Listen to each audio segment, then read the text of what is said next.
ਸਤਿ ਸ਼੍ਰੀ ਅਕਾਲ, ਨਮਸਕਾਰ ਤੇ ਆਦਾਬ। ਮੈਂ ਹਾਂ ਹਰਜਿੰਦ ਮੰਗੜ ਤੇ ਤੁਸੀਂ ਦੇਖ ਰਹੇ ਹੋ ਇੰਡੋਜ਼ ਟੀਵੀ। ਸਵਾਗਤ ਹੈ ਜੀ ਸਾਰਿਆਂ ਦਾ। ਪ੍ਰਾਈਮ ਖਬਰਾਂ ਦੀ ਸ਼ੁਰੂਆਤ ਕਰਦੇ ਹਾਂ ਹੈਡਲਾਈਨਸ ਦੇ ਨਾਲ।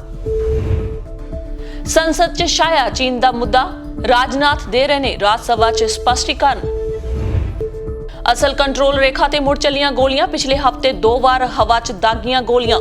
ਵਿਦੇਸ਼ ਮੰਤਰੀ ਦੀ ਬੈਠਕ ਤੋਂ ਪਹਿਲਾਂ ਵਾਪਰੀ ਸੀ ਘਟਨਾ। ਚੀਨ ਨੇ ਹੁਣ ਕੀਤੇ ਉੱਤਰਾਖੰਡ ਸਰਹੱਦ ਉੱਤੇ ਢਾਂਚੇ ਖੜੇ। ਵਿਰੋਧ ਦੇ ਬਾਵਜੂਦ ਲੋਕ ਸਭਾ 'ਚ ਬੈਂਕਿੰਗ ਸੋਧ ਬਿੱਲ ਪਾਸ, ਸਹਿਕਾਰੀ ਬੈਂਕ ਆਉਣਗੇ ਭਾਰਤੀ ਰਿਜ਼ਰਵ ਬੈਂਕ ਦੀ ਨਿਗਰਾਨੀ 'ਚ। ਜੰਤਰ ਮੰਤਰ ਉੱਤੇ ਗਰਜੇ ਪੰਜਾਬ ਅਤੇ ਹਰਿਆਣਾ ਦੇ ਕਿਸਾਨ, ਕਾਲੇ ਚੋਲੇ ਪਾ ਕੇ ਖੇਤੀ ਆਰਡੀਨੈਂਸ ਖਿਲਾਫ ਰੋਸ ਜਤਾਉਂਦਿਆਂ ਦਿੱਤੀਆਂ ਗ੍ਰਿਫਤਾਰੀਆਂ। ਐਮਐਲਏ ਦਰਸ਼ਨ ਬਰਾੜ ਪਹੁੰਚਿਆ ਬਾਬੇ ਦੇ ਡੇਰੇ, ਕੈਪਟਨ ਅਮਰਿੰਦਰ ਦੀਆਂ ਲਗਾਈਆਂ ਸ਼ਿਕਾਇਤਾਂ, ਵੀਡੀਓ ਹੋਈ ਵਾਇਰਲ। ਚਾਈਨਾ ਦੀ ਵਾਇਰੋਲੋਜਿਸਟ ਨੇ ਕੀਤਾ ਖੁਲਾਸਾ, ਕਿਹਾ ਵੁਹਾਨ ਦੀ ਲੈਬ 'ਚ ਬਣੀ ਕੋਵਿਡ-19 ਦੀ ਬਿਮਾਰੀ। ਸਟੇਟਮੈਂਟ ਦੇਣ ਤੋਂ ਬਾਅਦ ਟਵਿੱਟਰ ਹੋਇਆ ਸਸਪੈਂਡ। ਅਤੇ ਆਸਟ੍ਰੇਲੀਆ ਨੇ ਇੰਗਲੈਂਡ ਨੂੰ ਦਿੱਤੀ ਇੰਗਲੈਂਡ ਦੀ ਧਰਤੀ ਤੇ ਵਨਡੇ ਸੀਰੀਜ਼ 'ਚ ਮਾਤ, 2-1 ਦੇ ਅੰਕਾਂ ਨਾਲ ਜਿੱਤ ਸੀਰੀਜ਼ ਕੀਤੀ ਆਪਣੇ ਨਾਮ। ਜੀ ਔਰ ਇਹਨਾਂ ਖਬਰਾਂ ਦੀ ਤਫਸੀਲ। ਚੀਨ ਨਾਲ ਪੂਰਬੀ ਲਦਾਖ 'ਚ ਚੱਲ ਰਹੇ ਸਰਹੱਦੀ ਤਣਾਅ ਦਾ ਮੁੱਦਾ ਸੰਸਦ ਦੇ ਦੋਵੇਂ ਸਦਨਾਂ 'ਚ ਭਖਿਆ ਹੋਇਆ ਹੈ। ਸਰਕਾਰ ਨੇ ਰਾਜ ਸਭਾ 'ਚ ਦਾਅਵਾ ਕੀਤਾ ਹੈ ਕਿ ਪਿਛਲੇ 6 ਮਹੀਨਿਆਂ 'ਚ ਭਾਰਤ ਚੀਨ ਸਰਹੱਦ ਉੱਤੇ ਘੁਸਪੈਠ ਦੀ ਕੋਈ ਵੀ ਘਟਨਾ ਨਹੀਂ ਵਾਪਰੀ ਹੈ। ਉਂਝ ਰੱਖਿਆ ਮੰਤਰੀ ਰਾਜਨਾਥ ਸਿੰਘ ਪੂਰਬੀ ਲਦਾਖ ਵਿੱਚ ਚੀਨ ਨਾਲ ਜਾਰੀ ਸਰਹੱਦੀ ਤਣਾਅ ਦਰਮਿਆਨ ਅੱਜ ਰਾਜ ਸਭਾ ਵਿੱਚ ਬਿਆਨ ਦੇ ਰਹੇ ਨੇ। ਰੱਖਿਆ ਮੰਤਰੀ ਦੇ ਬਿਆਨ ਮਗਰੋਂ ਵਿਰੋਧੀ ਧਿਰ ਦੇ ਆਗੂਆਂ ਨੂੰ ਬੋਲਣ ਦਾ ਮੌਕਾ ਦਿੱਤਾ ਜਾਵੇਗਾ ਅਤੇ ਲੋੜ ਪੈਣ ਤੇ ਰੱਖਿਆ ਮੰਤਰੀ ਸਪਸ਼ਟੀਕਰਨ ਵੀ ਦੇਣਗੇ। ਜਾਣਕਾਰੀ ਮੁਤਾਬਕ ਇਹ ਫੈਸਲਾ ਸੰਸਦੀ ਮਾਮਲਿਆਂ ਬਾਰੇ ਮੰਤਰੀ ਪ੍ਰਹਿਲਾਦ ਜੋਸ਼ੀ ਤੇ ਸਦਨ ਦੇ ਆਗੂ ਬਾਬਰ ਚੰਦ ਗਹਿਲੋਤ ਦੀ ਮੌਜੂਦਗੀ ਵਿੱਚ ਹੋਈ ਮੀਟਿੰਗ 'ਚ ਲਿਆ ਗਿਆ। ਇਸ ਤੋਂ ਪਹਿਲਾਂ ਰੱਖਿਆ ਮੰਤਰੀ ਮੰਗਲਵਾਰ ਨੂੰ ਇਸ ਮੁੱਦੇ ਤੇ ਲੋਕ ਸਭਾ ਵਿੱਚ ਬਿਆਨ ਦੇ ਚੁੱਕੇ ਨੇ। ਉਧਰ ਅਸਲ ਕੰਟਰੋਲ ਰੇਖਾ ਉੱਤੇ ਤਾਇਨਾਤ ਭਾਰਤ ਅਤੇ ਚੀਨ ਦੇ ਫੌਜੀਆਂ ਵਿਚਕਾਰ ਪਿਛਲੇ ਹਫ਼ਤੇ 2 ਵਾਰ ਗੋਲੀਆਂ ਚੱਲੀਆਂ। ਭਾਰਤੀ ਅਧਿਕਾਰੀਆਂ ਨੇ ਕਿਹਾ ਕਿ ਘਟਨਾ ਦੋਵੇਂ ਮੁਲਕਾਂ ਦੇ ਵਿਦੇਸ਼ ਮੰਤਰੀਆਂ ਦੀ ਮਾਸਕੋ 'ਚ ਬੈਠਕ ਤੋਂ ਐਨ ਪਹਿਲਾਂ ਵਾਪਰੀ ਹੈ। ਉਂਝ ਸਰਵ ਪਾਰਟੀ ਮੀਟਿੰਗ ਦੌਰਾਨ ਵਿਰੋਧੀ ਧਿਰਾਂ ਨੇ ਖੇਤੀ ਸੈਕਟਰ ਨਾਲ ਸੰਬੰਧਿਤ ਬਿੱਲਾਂ ਨੂੰ ਤਫਸੀਲੀ ਜਾਂਚ ਪੜਤਾਲ ਲਈ ਸੰਸਦੀ ਕਮੇਟੀਆਂ ਕੋਲ ਭੇਜਣ ਦੀ ਮੰਗ ਕੀਤੀ। ਗੌਰਤਲਬ ਹੈ ਕਿ ਸਰਕਾਰ ਨੇ ਕਿਸਾਨਾਂ ਉੱਤੇ ਹੋਰਨਾਂ ਧਿਰਾਂ ਦੇ ਭਾਰੀ ਵਿਰੋਧ ਦੇ ਬਾਵਜੂਦ ਸੋਮਵਾਰ ਨੂੰ ਖੇਤੀ ਸੈਕਟਰ ਨਾਲ ਸੰਬੰਧਿਤ 3 ਬਿੱਲਾਂ ਨੂੰ ਲੋਕ ਸਭਾ ਵਿੱਚ ਪੇਸ਼ ਕੀਤਾ ਸੀ। ਇਹਨਾਂ ਬਿੱਲਾਂ ਵਿੱਚ ਇੱਕ ਬਿੱਲ ਜ਼ਰੂਰੀ ਵਸਤਾਂ ਸੋਧ ਬਿੱਲ, ਐਨਡੀਏ ਭਾਈਵਾਲ ਸ਼੍ਰੋਮਣੀ ਅਕਾਲੀ ਦਲ ਤੇ ਹੋਰਨਾਂ ਪਾਰਟੀਆਂ ਦੇ ਵਿਰੋਧ ਦੇ ਬਾਵਜੂਦ ਲੋਕ ਸਭਾ ਵਿੱਚ ਪਾਸ ਹੋ ਗਿਆ। ਜਾਣਕਾਰੀ ਮੁਤਾਬਕ ਸਰਕਾਰ ਤੇ ਵਿਰੋਧੀ ਧਿਰਾਂ ਨੇ ਜੀਐਸਟੀ ਅਰਥਚਾਰੇ ਤੇ ਕੌਮੀ ਸਿੱਖਿਆ ਨੀਤੀ 2020 ਉੱਤੇ ਵਿਚਾਰ ਚਰਚਾ ਲਈ ਸਹਿਮਤੀ ਦਿੱਤੀ ਹੈ। ਇਸ ਦੌਰਾਨ ਸਰਕਾਰ ਨੇ ਬੁੱਧਵਾਰ ਨੂੰ ਕਿਹਾ ਹੈ ਕਿ ਭਾਰਤ ਚੀਨ ਸਰਹੱਦ ਉੱਤੇ ਪਿਛਲੇ 6 ਮਹੀਨਿਆਂ ਤੇ ਕੋਈ ਵੀ ਘੁਸਪੈਠ ਦੀ ਘਟਨਾ ਨਹੀਂ ਵਾਪਰੀ ਹੈ। ਉਂਝ ਇਸੇ ਸਮੇਂ ਦੌਰਾਨ ਭਾਰਤ ਪਾਕਿਸਤਾਨ ਸਰਹੱਦ ਤੇ ਘੁਸਪੈਠ ਦੀਆਂ 47 ਕੋਸ਼ਿਸ਼ਾਂ ਹੋਈਆਂ। ਕੇਂਦਰੀ ਗ੍ਰਹਿ ਮੰਤਰਾਲੇ ਨੇ ਰਾਜ ਸਭਾ 'ਚ ਇਹ ਜਾਣਕਾਰੀ ਵੀ ਦਿੱਤੀ ਹੈ ਕਿ ਪਿਛਲੇ 3 ਸਾਲਾਂ 'ਚ ਜੰਮੂ ਕਸ਼ਮੀਰ 'ਚੋਂ ਪਾਕਿਸਤਾਨੀ ਦਹਿਸ਼ਤਗਰਦਾਂ ਵੱਲੋਂ ਘੁਸਪੈਠ ਦੀਆਂ 594 ਕੋਸ਼ਿਸ਼ਾਂ ਕੀਤੀਆਂ ਗਈਆਂ ਸਨ, ਜਿਨ੍ਹਾਂ 'ਚੋਂ 312 ਸਫਲ ਰਹੀਆਂ। ਕੇਂਦਰੀ ਗ੍ਰਹਿ ਰਾਜ ਮੰਤਰੀ ਨਿਤਿਆਨੰਦ ਰਾਏ ਨੇ ਇੱਕ ਸਵਾਲ ਦੇ ਲਿਖਤੀ ਜਵਾਬ 'ਚ ਕਿਹਾ ਹੈ ਕਿ ਚੀਨ ਵਾਲੇ ਪਾਸੇ ਤੋਂ ਪਿਛਲੇ 6 ਮਹੀਨਿਆਂ 'ਚ ਘੁਸਪੈਠ ਦੀ ਕੋਈ ਘਟਨਾ ਨਹੀਂ ਹੋਈ ਹੈ। ਇੱਕ ਹੋਰ ਵੱਖਰੇ ਸਵਾਲ ਦੇ ਜਵਾਬ 'ਚ ਗ੍ਰਹਿ ਰਾਜ ਮੰਤਰੀ ਜੀ ਕਿਸ਼ਨ ਰੈਡੀ ਨੇ ਦੱਸਿਆ ਕਿ ਪਿਛਲੇ 3 ਸਾਲਾਂ 'ਚ ਜੰਮੂ ਕਸ਼ਮੀਰ 'ਚ ਸੁਰੱਖਿਆ ਬਲਾਂ ਨੇ 582 ਦਹਿਸ਼ਤਗਰਦਾਂ ਨੂੰ ਮਾਰ ਮੁਕਾਇਆ, ਜਦਕਿ 40 ਅੱਤਵਾਦੀ ਫੜੇ ਗਏ। ਉਨ੍ਹਾਂ ਕਿਹਾ ਕਿ 2018 ਤੋਂ ਇਸ ਸਾਲ 8 ਸਤੰਬਰ ਤੱਕ ਜੰਮੂ ਕਸ਼ਮੀਰ 'ਚ 76 ਫੌਜੀ ਜਵਾਨ ਸ਼ਹੀਦ ਹੋਏ ਨੇ। ਉਧਰ ਅਸਲ ਕੰਟਰੋਲ ਰੇਖਾ ਉੱਤੇ ਤਾਇਨਾਤ ਭਾਰਤ ਅਤੇ ਚੀਨ ਦੇ ਫੌਜੀਆਂ ਵਿਚਕਾਰ ਪਿਛਲੇ 2 ਵਾਰ ਗੋਲੀਆਂ ਚੱਲੀਆਂ ਨੇ। ਭਾਰਤੀ ਅਧਿਕਾਰੀਆਂ ਨੇ ਕਿਹਾ ਹੈ ਕਿ ਇਹ ਘਟਨਾ ਦੋਵੇਂ ਮੁਲਕਾਂ ਦੇ ਵਿਦੇਸ਼ ਮੰਤਰੀਆਂ ਦੀ ਮਾਸਕੋ 'ਚ ਬੈਠਕ ਤੋਂ ਐਨ ਪਹਿਲਾਂ ਵਾਪਰੀ ਹੈ। ਦੋਵੇਂ ਮੁਲਕਾਂ 'ਚ ਅਸਲ ਕੰਟਰੋਲ ਰੇਖਾ ਉੱਤੇ ਗੋਲੀਬਾਰੀ ਨਾ ਕਰਨ ਦਾ ਸਮਝੌਤਾ ਹੈ ਤੇ ਉੱਥੇ ਪਿਛਲੇ 45 ਵਰ੍ਹਿਆਂ ਤੋਂ ਕੋਈ ਗੋਲੀ ਨਹੀਂ ਦਾਗੀ ਗਈ ਹੈ। ਪਰ ਪਿਛਲੇ ਮਹੀਨੇ ਤੋਂ ਪੂਰਬੀ ਲਦਾਖ 'ਚ ਹਵਾ 'ਚ ਗੋਲੀਆਂ ਦਾਗਣ ਦੀਆਂ 3 ਘਟਨਾਵਾਂ ਵਾਪਰ ਚੁੱਕੀਆਂ ਨੇ, ਜਿਸ ਤੋਂ ਅਸਲ ਕੰਟਰੋਲ ਰੇਖਾ ਤੇ ਤਣਾਅ ਵਾਲੇ ਬਣੇ ਮਾਹੌਲ ਦਾ ਅੰਦਾਜ਼ਾ ਲਾਇਆ ਜਾ ਸਕਦਾ ਹੈ। ਇੱਕ ਅਧਿਕਾਰੀ ਨੇ ਸ਼ੁਕਰ ਮਨਾਉਂਦਿਆਂ ਕਿਹਾ ਹੈ ਕਿ ਇੱਕ ਦੂਜੇ ਨੂੰ ਨਿਸ਼ਾਨਾ ਬਣਾਉਣ ਦੀ ਥਾਂ ਤੇ ਸਾਰੀਆਂ ਘਟਨਾਵਾਂ ਦੌਰਾਨ ਗੋਲੀਆਂ ਹਵਾ 'ਚ ਦਾਗੀਆਂ ਗਈਆਂ ਨੇ। ਇਹਨਾਂ 'ਚ ਇੱਕ ਘਟਨਾ ਪੈਂਗੋਂਗ ਤਸੋ ਝੀਲ ਦੇ ਉੱਤਰੀ ਕੰਢੇ ਤੇ ਵਾਪਰੀ ਹੈ। ਇੱਕ ਅੰਗਰੇਜ਼ੀ ਅਖਬਾਰ ਮੁਤਾਬਕ ਉੱਥੇ 100 ਤੋਂ 200 ਗੋਲੀਆਂ ਚੱਲੀਆਂ ਨੇ। ਪੂਰਬੀ ਲਦਾਖ 'ਚ ਸਰਹੱਦ ਤੇ ਤਣਾਅ ਦਰਮਿਆਨ ਉੱਤਰਾਖੰਡ ਸਰਹੱਦ ਨੇੜੇ ਚੀਨ ਨੇ ਉਸਾਰੀਆਂ ਸ਼ੁਰੂ ਕਰ ਦਿੱਤੀਆਂ ਹਨ। ਜਾਣਕਾਰੀ ਮੁਤਾਬਕ ਚੀਨ ਨੇ ਨੇਪਾਲ ਦੇ ਟਿੰਕਰ ਲਿਪੂ ਦਰੇ ਨੇੜੇ ਆਪਣੇ ਪਾਸੇ ਵੱਲ ਕੁਟੀਆ ਵਰਗੇ ਢਾਂਚੇ ਖੜੇ ਕੀਤੇ ਨੇ। ਉਨ੍ਹਾਂ ਕਿਹਾ ਕਿ ਚੰਪਾ ਮੈਦਾਨ ਦੇ ਜੋਜੋ ਪਿੰਡ ਦੇ ਇਲਾਕੇ 'ਚ ਵੀ ਚੀਨ ਉਸਾਰੀਆਂ ਕਰ ਰਿਹਾ ਹੈ। ਜੋਜੋ ਪਿੰਡ ਟਿੰਕਰ ਲਿਪੂ ਦਰੇ ਤੋਂ 7 ਤੋਂ 8 ਕਿਲੋਮੀਟਰ ਦੂਰ ਪੈਂਦਾ ਹੈ। ਭਾਰਤੀ ਸੁਰੱਖਿਆ ਏਜੰਸੀਆਂ ਵੱਲੋਂ ਉੱਤਰਾਖੰਡ ਸਰਹੱਦ ਨੇੜੇ ਚੀਨੀ ਪੀਪਲਜ਼ ਲਿਬਰੇਸ਼ਨ ਆਰਮੀ ਦੀ ਚਹਿਲਕਦਮੀ ਤੇ ਨਜ਼ਰ ਰੱਖੀ ਜਾ ਰਹੀ ਹੈ।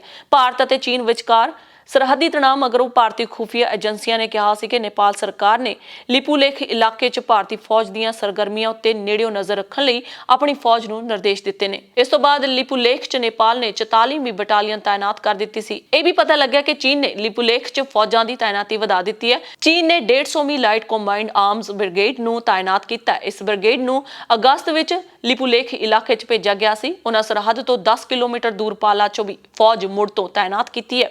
ਭਾਰਤ ਵੱਲੋਂ 17,000 ਫੁੱਟ ਤੇ ਲਿਪੂਲੇਖ ਇਲਾਕੇ 'ਚ ਸੜਕ ਦੀ ਉਸਾਰੀ ਕੀਤੇ ਜਾਣ ਕਾਰਨ ਨੇਪਾਲ ਨਾਲ ਕੂਟਨੀਤਿਕ ਵਿਵਾਦ ਪੈਦਾ ਹੋ ਗਿਆ ਸੀ। ਨੇਪਾਲ ਇਸ ਇਲਾਕੇ ਨੂੰ ਆਪਣਾ ਦੱਸ ਰਿਹਾ ਹੈ। ਇਸ ਮਗਰੋਂ ਨੇਪਾਲ ਨੇ ਨਵਾਂ ਸਿਆਸੀ ਨਕਸ਼ਾ ਕੱਢਿਆ ਸੀ, ਜਿਸ 'ਚ ਇਲਾਕੇ ਨੂੰ ਉਹਨਾਂ ਆਪਣਾ ਦੱਸਿਆ ਸੀ। ਲੋਕ ਸਭਾ ਨੇ ਬੈਂਕਿੰਗ ਰੈਗੂਲੇਸ਼ਨ ਸੋਧ ਬਿੱਲ ਪਾਸ ਕਰ ਦਿੱਤਾ ਹੈ। ਇਸ ਬਿੱਲ ਦੇ ਪਾਸ ਹੋਣ ਨਾਲ ਸਹਿਕਾਰੀ ਬੈਂਕ ਹੁਣ ਭਾਰਤੀ ਰਿਜ਼ਰਵ ਬੈਂਕ ਦੀ ਨਿਗਰਾਨੀ ਹੇਠ ਆ ਜਾਣਗੇ। ਇਸ ਤੋਂ ਪਹਿਲਾਂ ਕੇਂਦਰੀ ਵਿੱਤ ਮੰਤਰੀ ਨਿਰਮਲਾ ਸੀਤਾਰਾਮ ਨੇ ਕਿਹਾ ਹੈ ਕਿ ਬਿੱਲ 'ਚ ਸੋਧ ਨਾਲ ਕੋਆਪਰੇਟਿਵ ਬੈਂਕਸ ਦੇ ਪਈ ਨਿਵੇਸ਼ਕਾਂ ਦੇ ਪੈਸੇ ਦੀ ਰਖਵਾਲੀ ਹੋਵੇਗੀ ਅਤੇ ਉਹਨਾਂ ਦੇ ਕੰਮਕਾਜ 'ਚ ਸੁਧਾਰ ਹੋਵੇਗਾ। ਉਹਨਾਂ ਕਿਹਾ ਕਿ ਲਾਕਡਾਊਨ ਦੌਰਾਨ ਸਰਕਾਰ ਨੂੰ ਆਰਡੀਨੈਂਸ ਦਾ ਸਹਾਰਾ ਲੈਣਾ ਪਿਆ ਸੀ ਕਿਉਂਕਿ ਕੋਆਪਰੇਟਿਵ ਬੈਂਕਾਂ ਦੀ ਹਾਲਤ ਬਹੁਤ ਮਾੜੀ ਸੀ। ਉਹਨਾਂ ਕਿਹਾ ਕਿ ਕੋਆਪਰੇਟਿਵ ਬੈਂਕਾਂ ਦਾ NPA ਮਾਰਚ 2019 ਤੋਂ 7.27% ਤੋਂ ਵੱਧ ਕੇ ਇਸ ਸਾਲ ਮਾਰਚ 'ਚ 10% ਤੱਕ ਪਹੁੰਚ ਗਿਆ ਹੈ। ਸੀਤਾਰਮਨ ਨੇ ਕਿਹਾ ਕਿ ਵਿੱਤੀ ਵਰ੍ਹੇ 2018-19 ਚ 277 ਸ਼ਹਿਰੀ ਕੋਆਪਰੇਟਿਵ ਬੈਂਕ ਨੁਕਸਾਨ 'ਚ ਸਨ। ਬਿੱਲ ਦਾ DMK, ਤ੍ਰਿਣਮੂਲ ਕਾਂਗਰਸ ਅਤੇ ਕਾਂਗਰਸ ਨੇ ਤਿੱਖਾ ਵਿਰੋਧ ਕੀਤਾ ਹੈ। ਉਹਨਾਂ ਕਿਹਾ ਕਿ ਸੋਧ ਬਿੱਲ ਸੂਬਿਆਂ ਦੇ ਹੱਕਾਂ 'ਚ ਦਾਖਲ ਦੇਣ ਵਾਲਾ ਹੈ। ਬਿੱਲ ਵਾਪਸ ਲੈਣ ਦੀ ਮੰਗ ਕਰਦਿਆਂ ਕਾਂਗਰਸ ਆਗੂ ਮਨੀਸ਼ ਤਿਵਾੜੀ ਨੇ ਕਿਹਾ ਕਿ ਇਹ ਸੰਵਿਧਾਨ ਦੇ ਸੰਘੀ ਢਾਂਚੇ ਤੇ ਹਮਲਾ ਕਰਨ ਵਾਲਾ ਹੈ। ਉਹਨਾਂ ਕਿਹਾ ਕਿ ਸੋਧ ਬਿੱਲ ਖੇਤੀ ਅਰਥਚਾਰੇ ਨੂੰ ਨੁਕਸਾਨ ਪਹੁੰਚਾਏਗਾ। ਉਹਨਾਂ ਕਿਹਾ ਕਿ ਕਿਸਾਨਾਂ ਨੂੰ ਕਰਜ਼ਿਆਂ ਲਈ ਦਰ-ਦਰ ਭਟਕਣਾ ਪਵੇਗਾ। DMK ਦੇ ਸੁਥਿਲ ਕੁਮਾਰ ਨੇ ਵਿੱਤ ਮੰਤਰੀ ਵੱਲੋਂ ਮੁਲਕ 'ਚ ਕੋਆਪਰੇਟਿਵ ਬੈਂਕ ਘਾਟੇ 'ਚ ਹੋਣ ਦੇ ਕੀਤੇ ਗਏ ਦਾਅਵੇ ਨੂੰ ਨਕਾਰਦਿਆਂ ਕਿਹਾ ਕਿ ਤਾਮਿਲਨਾਡੂ 'ਚ 128 ਕੋਆਪਰੇਟਿਵ ਬੈਂਕ ਸਫਲਤਾ ਨਾਲ ਚੱਲ ਰਹੇ ਨੇ। ਉਹਨਾਂ ਕਿਹਾ ਕਿ ਸਰਕਾਰ ਸੂਬਿਆਂ ਦੇ ਹੱਕ ਉੱਤੇ ਲਗਾਤਾਰ ਡਾਕਾ ਮਾਰਨ ਦੇ ਨਾਲ ਲੋਕਤੰਤਰੀ ਪ੍ਰਕਿਰਿਆ ਦਾ ਘਾਣ ਕਰ ਰਹੀ ਹੈ। ਉਹਨਾਂ ਕਿਹਾ ਕਿ ਸਰਕਾਰ ਮਾਮਲਿਆਂ ਤੇ ਮੋਦੀ ਵਰਗਿਆਂ ਵੱਲੋਂ ਡਕਾਰੇ ਗਏ ਅਰਬਾਂ ਰੁਪਏ ਵਸੂਲਣ ਦੀ ਬਜਾਏ ਕਿਸਾਨਾਂ ਮਗਰ ਪੈ ਗਈ ਹੈ। ਤ੍ਰਿਣਮੂਲ ਕਾਂਗਰਸ ਦੇ ਸੌਗਾਤਾ ਰॉय ਨੇ ਕਿਹਾ ਕਿ ਭਾਰਤੀ ਰਿਜ਼ਰਵ ਬੈਂਕ ਦੀ ਆਪਣੇ ਫਰਜ਼ਾਂ ਨੂੰ ਪੂਰਾ ਕਰਨ 'ਚ ਨਾਕਾਮ ਰਿਹਾ ਹੈ ਅਤੇ ਇਸ ਦੀ ਮਿਸਾਲ ਯੈਸ ਬੈਂਕ ਹੈ। ਉਹਨਾਂ ਕਿਹਾ ਕਿ ਸਰਕਾਰ ਕੋਆਪਰੇਟਿਵ ਅੰਦੋਲਨ ਨੂੰ ਨੁਕਸਾਨ ਪਹੁੰਚਾ ਰਹੀ ਹੈ। ਤ੍ਰਿਣਮੂਲ ਕਾਂਗਰਸ ਦੀ ਹੀ ਸੰਸਦ ਮੈਂਬਰ ਨੁਸਰਤ ਜਹਾਂ ਰੂਹੀ ਨੇ ਵੀ ਕਿਹਾ ਕਿ ਸਰਕਾਰੀ ਬੈਂਕਾਂ ਦੀ ਤਾਕਤ ਨੂੰ ਕੇਂਦਰ ਆਪਣੇ ਹੱਥਾਂ 'ਚ ਨਾ ਲਵੇ। ਖੁਰਾਕ ਅਤੇ ਖੇਤੀ ਸੁਧਾਰਾਂ ਦੇ ਬਿੱਲਾਂ ਵਿਰੁੱਧ ਪੰਜਾਬ ਅਤੇ ਹਰਿਆਣਾ ਦੇ ਕਿਸਾਨਾਂ ਨੇ ਦਿੱਲੀ ਦੇ ਜੰਤਰ ਮੰਤਰ ਵਿਖੇ ਆਪਣੀ ਆਵਾਜ਼ ਬੁਲੰਦ ਕੀਤੀ ਅਤੇ ਗ੍ਰਿਫਤਾਰੀਆਂ ਦਿੱਤੀਆਂ। ਹੱਥਾਂ 'ਚ ਆਰਡੀਨੈਂਸਾਂ ਖਿਲਾਫ ਤਖਤੀਆਂ ਫੜ ਕੇ ਨਾਅਰੇ ਲਾਉਂਦੇ ਹੋਏ ਕਿਸਾਨਾਂ ਨੇ ਆਪਣਾ ਰੋਸ ਕਾਲੇ ਚੋਲੇ ਪਾ ਕੇ ਪ੍ਰਗਟਾਇਆ ਹੈ। ਖੁਰਾਕ ਤੇ ਖੇਤੀ ਸੁਧਾਰਾਂ ਦੇ ਬਿੱਲਾਂ ਵਿਰੁੱਧ ਪੰਜਾਬ ਅਤੇ ਹਰਿਆਣਾ ਦੇ ਕਿਸਾਨਾਂ ਨੇ ਦਿੱਲੀ ਦੇ ਜੰਤਰ ਮੰਤਰ ਵਿਖੇ ਆਪਣੀ ਆਵਾਜ਼ ਬੁਲੰਦ ਕੀਤੀ ਤੇ ਗ੍ਰਿਫਤਾਰੀਆਂ ਦਿੱਤੀਆਂ।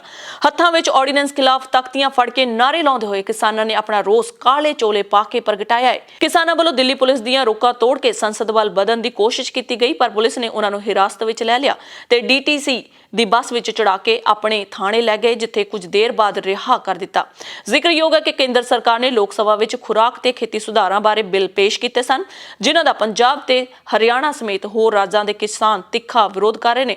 ਕਿਸਾਨ ਆਗੂਆਂ ਨੇ ਦੋਸ਼ ਲਾਇਆ ਕਿ ਪੇਸ਼ ਕਾਨੂੰਨਾਂ ਰਾਹੀਂ ਕੇਂਦਰ ਨੇ ਕਿਸਾਨਾਂ ਨੂੰ ਮੰਡੀਆਂ ਤੋਂ ਬਾਹਰ ਕੱਢ ਕੇ ਕੋਆਪਰੇਟ ਦਾ ਕਬਜ਼ਾ ਕਰਵਾਉਣ ਦੀ ਚਾਲ ਖੇਡੀ ਹੈ, ਜਿਸ ਦਾ ਮਕਸਦ ਸਿਰਫ ਆਪਣੇ ਕਾਰੋਬਾਰੀ ਮਿੱਤਰਾਂ ਨੂੰ ਲਾਹਾ ਦੇਣਾ ਹੈ। ਇਹ ਬਿੱਲ ਕਿਸਾਨਾਂ ਨੂੰ ਮੰਡੀਆਂ ਦੀ ਬਜਾਏ ਬਾਹਰ ਆਪਣੀਆਂ ਜਿਣਸਾਂ ਵੇਚਣ ਤੇ ਫਸਲ ਬੀਜਣ ਤੋਂ ਪਹਿਲਾਂ ਕੰਪਨੀਆਂ ਨਾਲ ਕਰਾਰ ਕਰਨ ਦੀ ਤਾਕਤ ਦਿੰਦੇ ਹਨ।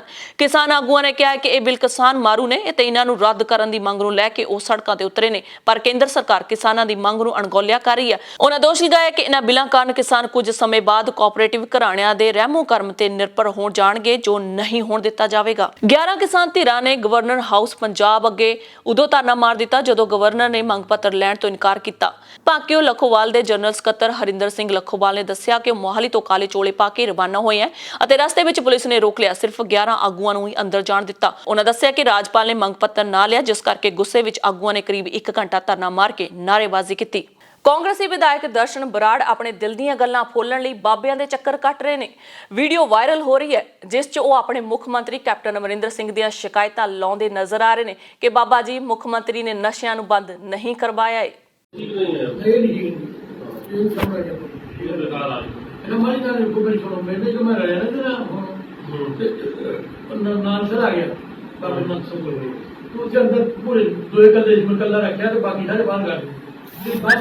मतलब छड़ता नहीं तो मैं मान गया ना तो ना रखो तो चंगा मेरे एक लड़के को अपने साथ रखो, बाद में वो नेता बनेगा। बने नहीं ਤੇ ਜੋ ਤੇ ਬੰਦਾ ਪੂਰਾ ਸਾਹਮਣੇ ਸੌ ਖਾਦੀ ਫੇਰੀ ਦੇ बस इस बार तो सो गया है नहीं जी समझ गए सो गया तो मुझे निकल गए अंदरों बस बच्चा लॉकडाउन तो सुधा गया तो ना सब बड़ा ज्यादा से बिना हमारी वीडियो करना किसी पासों काम करना किसी भी सकते ਚਾਈਨਾ ਦੀ ਸਾਇੰਟਿਸਟ ਲੀ ਮੌਂਗ ਯੋਂਗ ਨੇ ਦਾਅਵਾ ਕੀਤਾ ਹੈ ਕਿ ਕੋਵਿਡ-19 ਦੀ ਬਿਮਾਰੀ ਮੈਨ ਮੇਡ ਹੈ ਜੋ ਕਿ ਚਾਈਨਾ ਦੇ ਵੂਹਾਨ ਦੀ ਲੈਬ 'ਚ ਤਿਆਰ ਕੀਤੀ ਸੀ। ਇਹਨਾਂ ਗੱਲਾਂ ਦੇ ਖੁਲਾਸੇ ਤੋਂ ਬਾਅਦ ਲੀ ਮੈਂਗ ਦੇ ਟਵਿੱਟਰ ਨੂੰ ਸਸਪੈਂਡ ਕਰ ਦਿੱਤਾ ਗਿਆ। ਫੌਕਸ ਨਿਊਜ਼ ਨੂੰ ਦਿੱਤੀ ਇੰਟਰਵਿਊ 'ਚ ਲੀ ਮੈਂਗ ਨੇ ਦੱਸਿਆ ਹੈ ਕਿ ਚਾਈਨਾ ਨਹੀਂ ਚਾਹੁੰਦਾ ਕਿ ਲੋਕਾਂ ਨੂੰ ਅਸਲ ਸੱਚਾਈ ਦਾ ਪਤਾ ਲੱਗੇ। ਗਲੈਨ ਮੈਕਸਵੈਲ ਦਾ ਬੱਲਾ ਇੱਕ ਵਾਰ ਫਿਰ ਗੂੰਜੇ। ਆਪਣੇ ਪੁਰਾਣੇ ਅੰਦਾਜ਼ 'ਚ ਖੇਡਦਿਆਂ ਉਸਨੇ 90 ਬਾਲਾਂ 'ਚ 108 ਸਕੋਰ ਦੀ ਧਮਾਕੇਦਾਰ ਪਾਰੀ ਖੇਡੀ ਜਿਸ 'ਚ 4 ਚੌਕੇ ਅਤੇ 7 ਛੱਕੇ ਸ਼ਾਮਲ ਨੇ, ਜਿਸ ਕਾਰਨ ਮੈਕਸਵੈਲ ਨੂੰ ਮੈਨ ਆਫ ਦਾ ਮੈਚ ਅਤੇ ਪਲੇਅਰ ਆਫ ਦਾ ਸੀਰੀਜ਼ ਐਲਾਨਿਆ ਗਿਆ। ਇੰਗਲੈਂਡ ਨੇ 50 ਓਵਰ ਖੇਡ ਕੇ 302 ਦਾ ਟਾਰਗੇਟ ਦਿੱਤਾ ਸੀ ਜਿਸ ਨੂੰ ਆਸਟ੍ਰੇਲੀਆ ਨੇ 49.4 ਓਵਰਾਂ ਦੇ ਵਿੱਚ 305 ਅੰਕ ਬਣਾ ਕੇ ਮਾਤ ਦਿੱਤੀ। ਅਲੈਕਸ ਕੈਰੀ ਅਤੇ ਗਲੈਨ ਮੈਕਸਵੈਲ ਨੇ ਵੱਡੀ ਸਾਂਝੇਦਾਰੀ ਕਰਦਿਆਂ ਆਪਣੀ ਟੀਮ ਨੂੰ ਜਿੱਤ ਦਿਵਾਈ ਅਤੇ ਸੀਰੀਜ਼ ਤੇ ਕਬਜ਼ਾ ਕੀਤਾ। ਤੇ ਅੰਤ ਵਿੱਚ ਦਰਸ਼ਕਾਂ ਨੂੰ ਕੋਰੋਨਾ ਵਾਇਰਸ ਦੀ ਸਥਿਤੀ ਬਾਰੇ ਜਾਣੂ ਕਰਵਾ ਦਈਏ ਕਿ ਕਿੰਨੇ ਕੇਸ ਅੱਜ ਦੀ ਡੇਟ ਦੇ ਵਿੱਚ ਪੂਰੇ ਸੰਸਾਰ ਭਰ ਦੇ ਵਿੱਚ ਆਏ ਨੇ।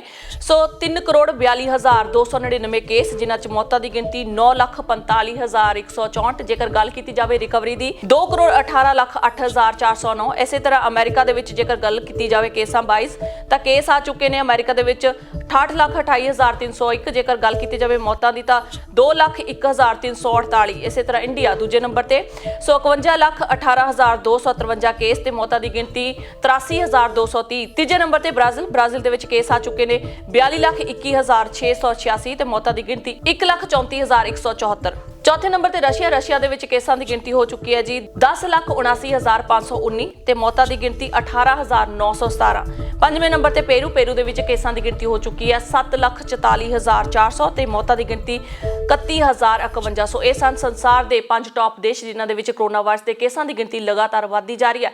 ਸਰਕਾਰ ਵੱਲੋਂ ਦਿੱਤੀਆਂ ਹਦਾਇਤਾਂ ਦੀ ਪਾਲਣਾ ਕਰੋ, ਘਰਾਂ ਤੋਂ ਬਾਹਰ ਨਾ ਨਿਕਲੋ, ਆਪਣੀ ਤੇ ਆਲੇ ਦੁਆਲੇ ਦੀ ਸਫਾਈ ਜ਼ਰੂਰ ਰੱਖੋ। ਇਸ ਵਿੱਚ ਮਨੁੱਖਤਾ ਦੀ ਭਲਾਈ ਹੈ। ਇਜਾਜ਼ਤ ਦਿਓ, ਧੰਨਵਾਦ।